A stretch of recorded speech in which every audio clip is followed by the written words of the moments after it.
I got this lovely comment on a recent post the other day. So I'm going to do a full tutorial of how to do my brows. Not only do I use this technique personally, but I use this on my clients. Obviously, everyone's brows are different. I am, unfortunately, at 46 years old, I am a victim of the 90s over plucking. Thick brows were not in fashion at all, and I butchered my brows like a lot of other people. You can see here, this is where my brow tail now grows naturally. So in order to open up that space and give more of a lifted look, then I actually now remove the tail end of both of my brows. So I just pluck those away now because they're in the completely wrong position for me. So that is just down to aging. At some point I'd like to get them tattooed, but we'll see. There's only a couple of people that I would go to, so that might be a far off yet. But anyway, on with the tutorial. As you can see, I'm using a typical microblading mapping pencil or permanent mapping pencil. This is shaven down into a point. I will upload a tutorial of how I sharpen this pencil. There are loads on YouTube or on TikTok. You could probably find something. I've seen little devices that will hold the pencil and it makes it easier to sharpen it as well. So I'm focusing on the tail end of my brow, and I'm basically looking to put my brows exactly where I want them.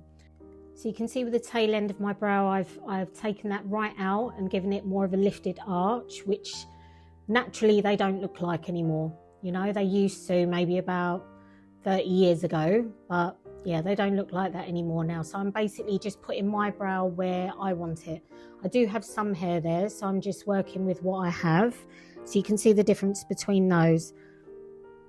There are loads of brow products now. There's all these brow pens, which I have recently picked up and I do use in this tutorial. This is a new product for me. I've only just started to use a brow pen, and yeah, I like them for certain points of doing my brows and in certain states. I will say though, my brows have been freshly laminated. So I laminate my brows, say every 6 to 8 weeks, sometimes longer, it really depends. And for me personally, that just helps me to lift up any hair that's left.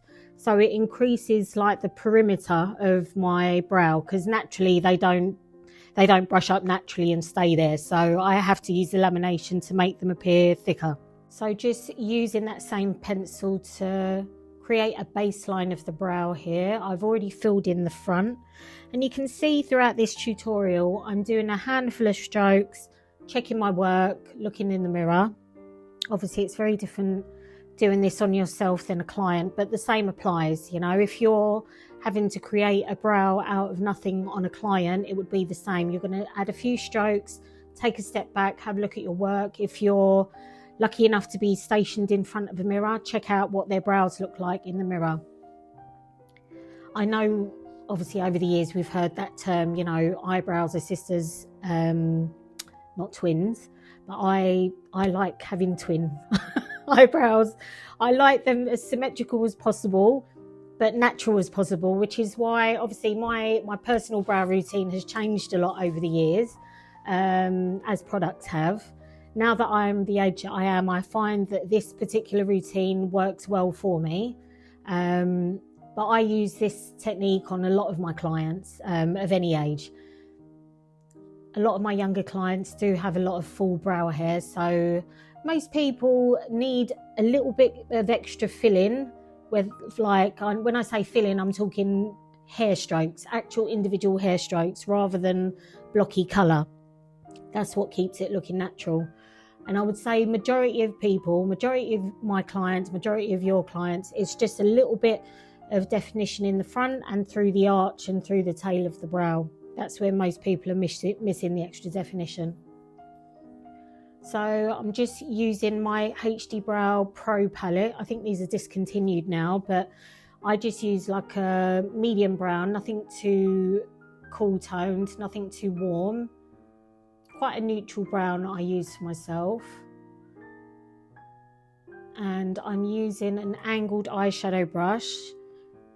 And you can just see, like in the beginning, as I started to add the brow powder, I'm just stamping along the baseline first. I'm not going in and just completely destroying all the hair strokes that I've made, because you've added your definition with the pencil, with the hair strokes. The powder is just to add extra definition where you need it. So again, you can see that I'm adding brow powder. I've got my mirror and just taking a step back, having a look at my brows. Where do I need to go in again? And that's throughout the whole tutorial. In reality, if I'm doing my brows on a day-to-day basis, maybe about 10-15 minutes for my brows each day, which is quite long, to be honest. Some days I don't bother, you know, and I'll just add on a few little hair strokes, tiny bit of powder. But in terms of this tutorial, like, this was full length, so these brows probably took me about 20-25 minutes to do. But I'm just trying to show you the art of perfecting, you know, because at any point there might be people watching this tutorial and think, oh, like, they look really nice, but you can always go in and take away, add something extra. It's really about taking a step back, judging your work, having a look, and being able to visualize. As you're trying to create the brow, you need to visualize what you're trying to create. So you can see here, I'm checking both sides.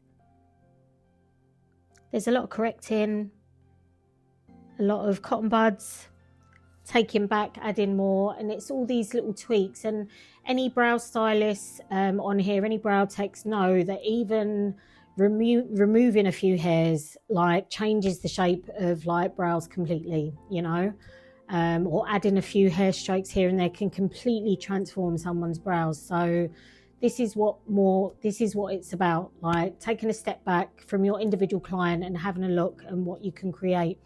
There are lots of women of all different ages that have eyebrow hair loss, whether that's due to age or menopause, medication, medical treatment, or some other issue. If you can create a very natural looking brow for them, as a makeup artist, for me, that is an essential skill. It's something, obviously, I enjoy all parts of makeup, but eyebrows I am particularly fond of. I really enjoy shaping someone's brows. As we all know, it frames the whole face for the rest of the makeup, and it can really make a huge difference, especially to an older lady. It can really add a lot more youth if you're keeping the brows quite full and fluffy looking, which a lot of women, say over 35, 40, have lost. They've lost that fluffiness and the fullness. So here's the finished brow.